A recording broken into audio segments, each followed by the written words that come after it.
Now, I always love to insist that the best way to learn a technical skill is to work on a project.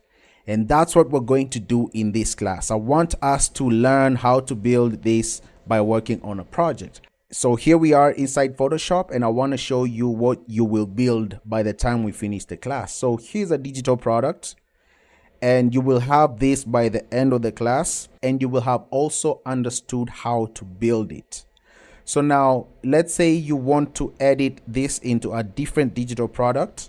All you have to do is pick this face and replace it with your face, with whatever artwork you want to replace it with. So I'll double click this smart object icon, and now we're taken to the place where we can replace the artwork. So let's go and pick your artwork. I'll say place linked.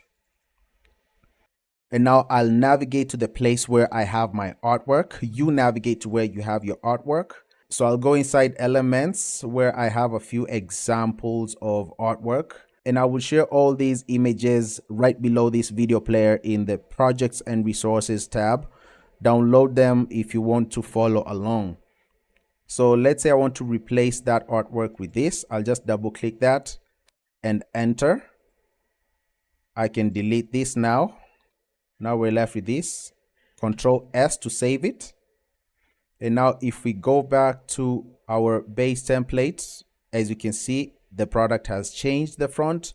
Now let's change the side. Where's the side? I'll select that side. Double click that. Now we're replacing the side. File, place linked. Here is a side. Enter. These are some other side artworks I was trying out. Save that, and I'll go to our artwork, and there we have it. We have a brand new product using the base template. So as you can see, this is a highly reusable, editable digital products mockup that you can continue using. So basically, by the time we finish the class, you will have understood how to build a digital product mockup like this. Here's one where it's just an individual product, and these are 3. And I'll also show you how to make them unique products. Right now we have 3 identical products, but what if this product was different from this and this from this?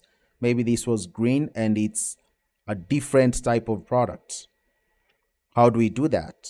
You will learn all that throughout the class. And so if you feel as excited as I am, what are we doing here? Let's go ahead and get started with lesson 1.